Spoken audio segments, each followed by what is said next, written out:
Class 12 हमने lesson number 2 lost springs में इसका पहला पार्ट कंप्लीट कर लिया था। Sometimes I find a rupee in the garbage. आज हम इसका सेकेंड पार्ट स्टार्ट करेंगे जिसका नाम है I want to drive a car, यानी मैं एक कार चलाना चाहता हूँ। Mukesh insist on being his own master.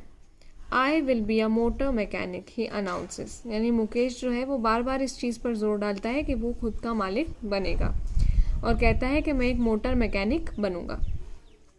Do you know anything about cars? I ask, क्या तुम कार्स के बारे में कुछ जानते हो? I will learn to drive a car, यानी मैं कार चलाना सीखूंगा। He answers looking straight into my eyes, यानी उसने सीधा मेरी आंखों में देख के जवाब दिया कि मैं कार चलाना सीखूंगा। His dream looks like a mirage amidst the dust of streets that fill his town Firozabad, famous for its bangle, यानी उसका जो सपना है वो एक मिराज के जैसा लगता है। मिराज मतलब एक ऐसी जगह होती है जहाँ रेगिस्तान में दूर से देखने पर लगता है कि पानी भरा हुआ है, लेकिन वहाँ पर असलियत में कुछ नहीं होता।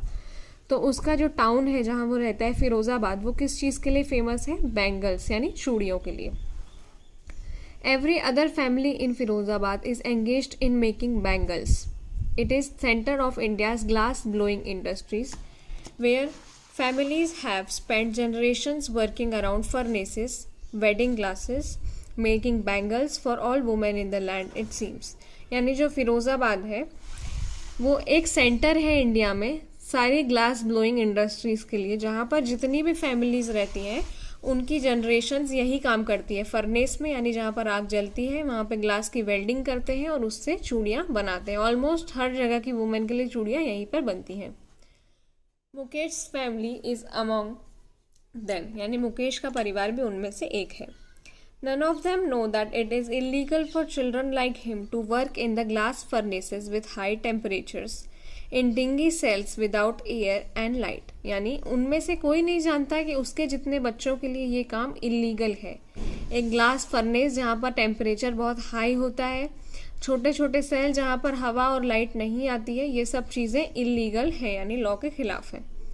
That the law, if enforced, could get him and all those 20,000 children out of the hot furnaces where they slow their daylight hours, often losing the brightness of their eyes, यानी कि अगर कानून के हिसाब से देखें तो अभी उसके जैसे और 20,000 बच्चों को वहाँ से निकाला जाएगा, क्योंकि वो जो हॉट फर्नेसेस है जहाँ पर वो अपने दिन के सारे घंटे ख़राब कर देते हैं और कभी कभी उनकी आंखों की रोशनी भी चली जाती है।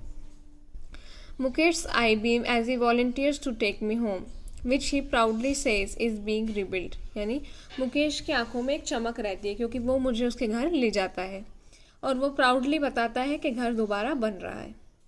We walk down stinking lanes choked with garbage, यानी हम चलना शुरू करते हैं। उतरते समय हम देखते हैं कि वहाँ पर एक बदबू वाली गली है जहाँ पर गार्बेज यानी कचरे से चोक हो गई है।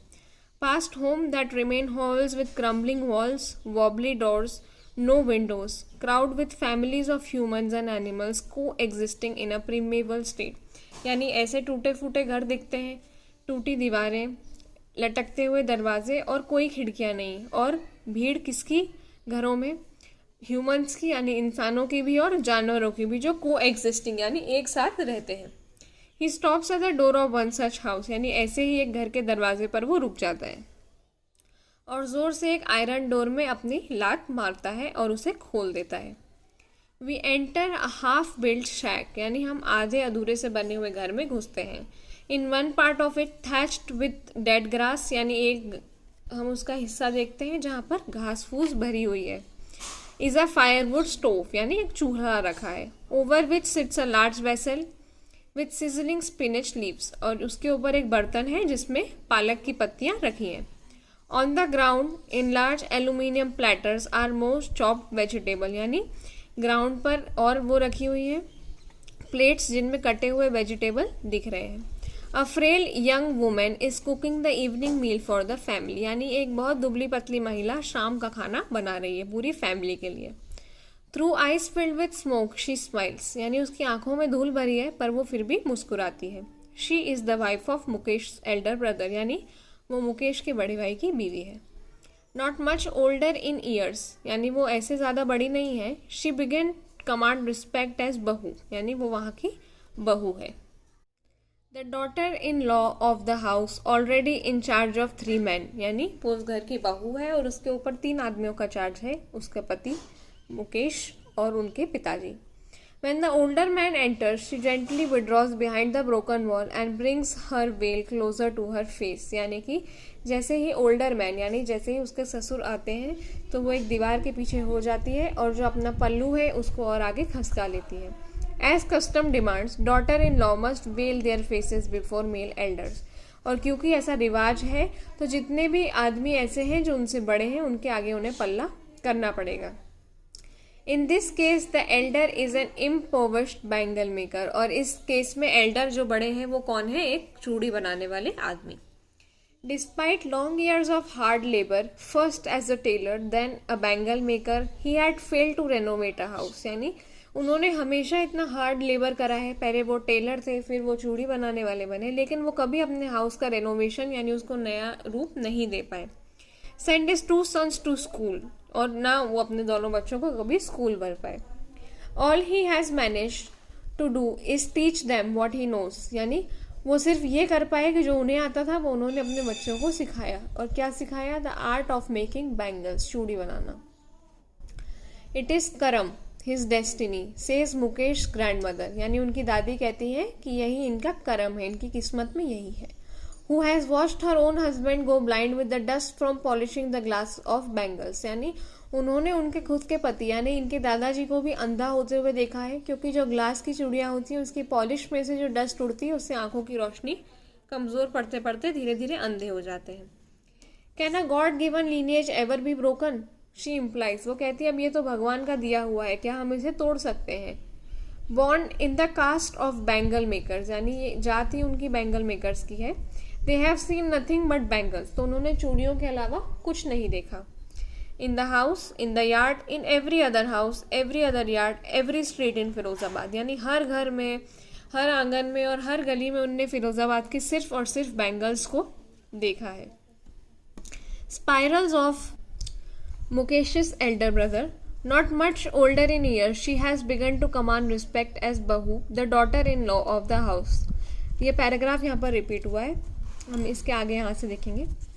Spirals of bangle, sunny gold, paddy green, royal blue, pink, purple, every color born out of 7 colors of the rainbow, lie in the mounds of unkempt yards, are piled on 4-wheeled handcart, pushed by young men along the narrow lanes of shanty town. यानी हर colour में आपको दिख जाएंगे gold, green, blue, pink, purple.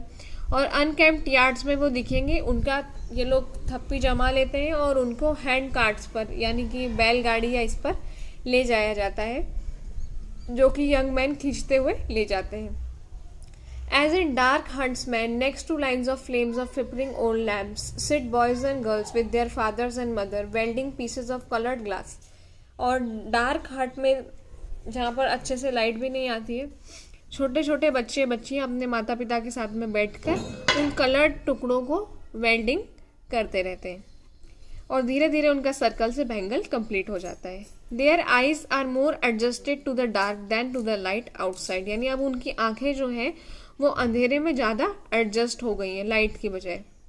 That is why they often end up losing their eyesight before they become adults. और इसलिए उनके बड़े होने से पहले पहले उनकी आंखों की रोशनी चली जाती है. Savita, a young girl in a drab pink dress, sits alongside an elderly woman soldering pieces of glass. यानी एक लड़की सविता जो एक वुमेन के साइड में बैठ के ग्लास के पीस को सोल्डर करती है. As her hands move mechanically like the tongs of machine, I wonder if she knows the sanctity of the bangle she helps make. It symbolizes an Indian woman's सुहाग, auspiciousness in the marriage. तो मैं ऐसा सोचती हूँ कि क्या इसको पता भी है कि ये जो चीज़ बना रही है वो क्या है और उससे क्या होता है. वो एक इंडियन वुमेन के लिए सुहाग की निशानी होती है, यानी मैरिज में auspiciousness. It will draw on her suddenly one day when her head is wrapped in the red veil. यानी अब उसको उस दिन पता चलेगा जब उसके ऊपर लाल कलर का पल्लू लगा दिया जाएगा. her hand dyed red with Hina, जब उसके हाथों में मेहंदी लगा दी जाएगी और ये लाल बैंगल्स उसकी रिस्ट में पहना दिए जाएंगे. she will then become a bride, और तब वो एक दुल्हन बन जाएगी. like the old woman beside her who became one many years ago. यानी जो उसके साइड में जैसे बुढ़ी औरत बैठी है जिसकी शादी बहुत साल पहले हो गई होगी. She stills has bangles on her wrist, यानी उनके रिस्ट में अभी भी बैंगल्स है लेकिन आंखों में रोशनी नहीं है। एक वक्त शेर भर खाना बहुत नहीं खाया, she says in a voice drained of joy. She has not enjoyed even one full meal in her entire lifetime, यानी वो कहती हैं कि मैंने एक वक्त भी पूरा खाना भरकर नहीं खा पाया। That's what she said repeat. Her husband an old man with flowing beard says I know nothing except bangles, और उसका जो पति था वो भी यही कहता है कि मैंने भी चूड़ियों के अलावा कभी कुछ नहीं देखा। All I have done is make a house for a family to live in, और इसके अलावा मैंने सिर्फ एक ही चीज़ करी, एक घर बनाया है मेरी फैमिली को रहने के लिए। Hearing him, one wonders what if had achieved what may have failed in their lifetime. He has roof over his head. यानी कभी कभी मैं उनको ये भी सोचती हूँ कि इन्होंने तो वो अचीव कर लिया है जिसको बहुत सारे लोग फेल करते हैं, यानी उनके घर, उनके सर के ऊपर एक छत है। The cry of not having money to do anything except carry on the business of making bangles, not even enough to eat, rings in every home. यानी हर घर में यही सब का रोना है कि पैसे नहीं है। सिर्फ पैसे किस चीज़ के लिए उनके पास? बैंगल्स का बिजनेस करने के लिए, खाने के लिए भी नहीं है और बाकी किसी चीज़ के लिए भी नहीं। The young man echo the lament of their elders, little has moved with time, it seems in Firozabad, years of mind numbing toil have killed all the initiative and ability to dream. यानी पूरे फिरोजाबाद में ये जो bangles का business है, इससे धीरे धीरे बाकी सबके जो ड्रीम्स हैं वो ख़त्म होते जा रहे हैं। Why not organize yourself into a cooperative? I asked a group of young men who had fallen into the vicious cycle of middlemen who trapped their fathers and forefathers. यानी मैं एक ग्रुप ऑफ यंग मैन से पूछा कि आप लोग cooperative क्यों नहीं हो जाते, या फिर आप लोग ग्रुप बनाकर खुद का ही कुछ शुरू क्यों नहीं कर देते हैं, क्योंकि ये सब किसी मिडिल मैन के चक्कर में फंसे हुए जिनने पहले इनके बाप दादाओं से भी काम करवाया है।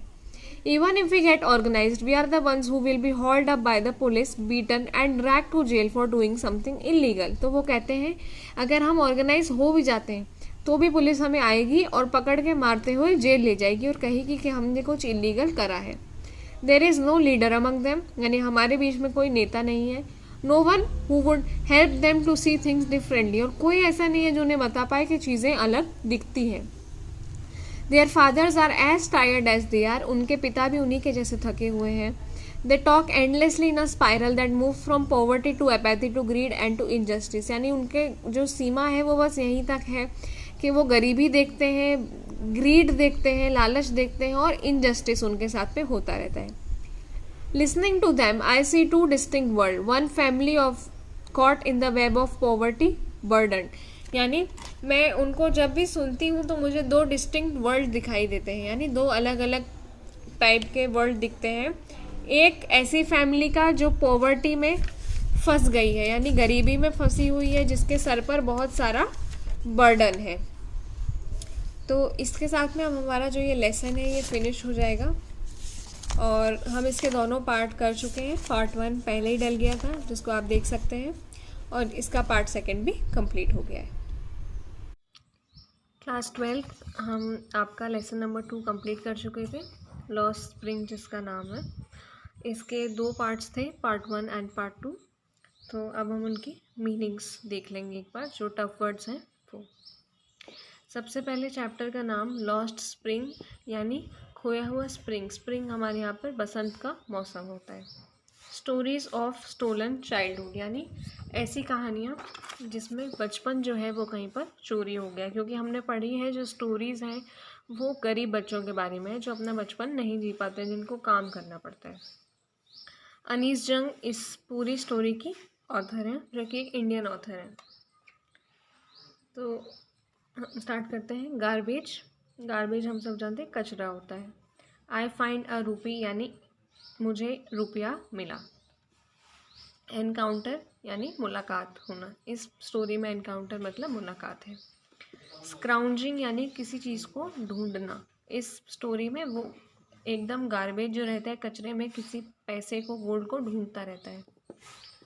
नेबरहुड यानी पड़ोस में। एमिस्ट यानी बीच में, किसके बीच में था? उनका घर ग्रीन फील्ड्स, हरे भरे खेतों के बीच में। स्टॉर्म्स तूफान। स्वेफ्ट अवे यानी उड़ जाना, इसमें तूफान के साथ चला गया, उड़ गया। ग्लिबली यानी ऐसे ही, इमीडिएटली तुरंत। एम्बेरेस्ड मतलब शर्म आना किसी चीज़ में। लॉर्ड ऑफ द यूनिवर्स यानी पूरे यूनिवर्स का मालिक। बेयरफुट बॉयज़ यानी जो नंगे पैर चलने वाले बच्चे थे। रिकॉग्नाइज यानी पहचानना।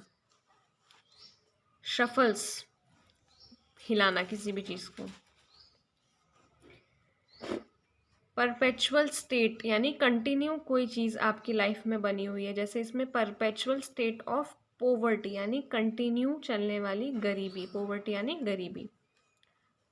प्रीस्ट यानी पंडित। डिसोलेशन मतलब अकेलापन। ड्राउंड यानी डूबना। पेंटिंग यानी हाफते हुए। पेंटिंग और पेंटिंग में फ़र्क होता है, इसमें आई नहीं लगा हुआ, ये पेंटिंग है। रैक पिकर्स यानी जो कचरा उठाने वाले बच्चे होते हैं, जो दिखते हैं हमें एक थैली उठाए हुए, वो रैक पिकर्स होते हैं। शूलेज यानी भाई जिनके पास जूते नहीं थे। एक्वाइंटेंस यानी किसी चीज़ से आप अक्वायर्ड हो, यानी इस पूरी स्टोरी में वो बार बार उन्हीं बच्चों के बारे में सोचती रहती है जो नंगे पैर चलते हैं। पेरीफेरी यानी सीमा पर, तो दिल्ली की सीमा पर इनकी जगह थी जिसको बोला गया था सीमापुरी। स्क्वैटर्स यानी ऐसे लोग जो किसी जगह से आते हैं और दूसरी जगह पर आके कब्जा कर लेते हैं, जो इलीगली जो लोग रहते हैं किसी जगह पर। टारपोलिन यानी जो ऊपर से किसी भी झोपड़ी को ढकने के लिए जो हम यूज़ करते हैं उसे टारपोलिन बोला गया है। तिरपाल बोलते हैं जैसे हम। डिवॉइड ऑफ सीवेज यानी गटर और सीवेज की ऐसी कोई सुविधा वहाँ पर नहीं थी। डिवॉइड मतलब चीज़ वहाँ पर नहीं होना। आइडेंटिटी यानी पहचान। राशन कार्ड हम सब समझते हैं, जो कार्ड बनते हैं जिससे खाना मिलता है गरीबों को। सर्वाइवल यानी जिंदा रहना, सर्वाइव करना किसी जगह पर।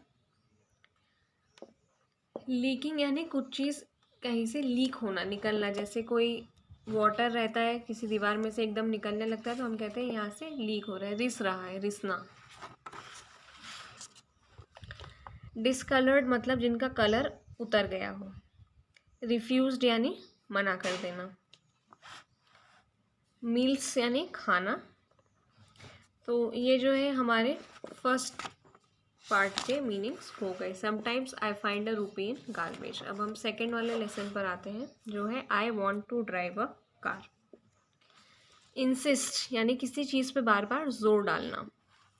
स्ट्रेट यानी सीधा। मिराज मैंने कल बताया था, मिराज का मतलब होता है रेगिस्तान में कई बार ऐसा दिखता है कि किसी जगह पर पानी भरा हुआ है लेकिन वहाँ पानी नहीं होता है, वो एक झूठी जगह होती है मिराज। टेम्परेचर तो तापमान होता है। फर्नेसेस यानी जो बड़ी बड़ी ऐसी जगह होती है जहाँ पर कंटिन्यूस आग जलती रहती है, उनको फर्नेसेस बोलते हैं, जहाँ पे कुछ ना कुछ काम चलता रहता है। भट्टी एक तरीके से बोल सकते हैं। वॉलंटियर्स वो होते हैं जो किसी भी काम में हेल्प करते हैं। क्रम्बलिंग वॉल्स यानी टूटी फूटी दीवारें जिनमें दरारें थी। वॉबली डोर्स यानी जो कभी भी गिर सकते थे। को एग्जिस्टिंग यानी साथ में रहना एक बुरी दशा में। और वही वॉबली आयरन डोर जो हमने ऊपर देखा जो किसी भी समय टूट सकता है। थैच्ड यानी किसी चीज़ से भरा हुआ, जैसे यहाँ है थैच्ड विद डेड ग्रास यानी सूखी घास से भरा हुआ। स्पिनिच यानी पालक। इम्पोवरिश्ड बैंगल मेकर यानी वो एक चूड़ी बनाने वाला गरीब था जिसके पास गरीबी थी, इम्पोवरिश्ड था। रेनोवेट करना यानी किसी भी चीज़ को नया कर लेना तुरंत, रेनोवेशन। इम्प्लाइज यानी किसी चीज़ का मतलब, कि उसके बोलने का मतलब क्या था, इम्प्लाई क्या करता है, उसका मीनिंग क्या था। कस्टम यानी उनके यहाँ की एक तरीके से देखें तो उनका ट्रेडिशन या उनके यहाँ के रीति रिवाज क्या है। स्पाइरल ऑफ बैंगल यानी गोल चूड़ियाँ जो होती हैं वो। हटमेंट्स, डार्क हटमेंट्स यानी जो उनके छोटे छोटे झोपड़े बने हुए हैं वो। फ्लिकरिंग ऑयल लैम्प, फ्लिकरिंग का मतलब होता है जब हम कभी कभी बाती देखते हैं जो जलती बुझती रहती है थोड़े थोड़े टाइम में, उसे कहते हैं फ्लिकरिंग। मैकेनिकली यानी कोई भी मशीन है उसका जो काम होता है वो मैकेनिकली होता है, अगर उसे देखते हैं तो मैकेनिक की तरीके से अगर करते हैं तो वो मैकेनिकली होता है। ऑस्पिशियसनेस यानी कोई अगर कुछ चीज़ आपके लिए बहुत इम्पॉर्टेंट है, कोई भी त्यौहार है जो बहुत विशेष है, तो उसको हम ऑस्पिशियस बोल देते हैं। फोर फादर्स यानी जो हमारे दादा परदादा थे। विशियस मतलब एक ऐसी चीज़ जिससे आप कभी बाहर नहीं निकल सकते, इतनी खतरनाक होती है। कोऑपरेटिव मतलब होता है जब आप किसी के साथ अच्छे कोऑपरेशन से काम करते हैं, तालमेल के साथ में। Apathy to greed and to injustice यानी कि कोई उन पे दया दिखाता था और कोई उनके साथ में अन्याय यानी इनजस्टिस करता रहता था। पोवर्टी यानी वही गरीबी, और बर्डन मतलब किसी चीज़ का उनके ऊपर दबाव था। तो ये इस चैप्टर के मीनिंग ख़त्म हो चुके हैं, और फर्स्ट और सेकंड दोनों लेसन के वीडियोस हम डाल चुके हैं। अब जो इसके क्वेश्चन आंसर बचे हैं नेक्स्ट वीडियो उनका आएगा।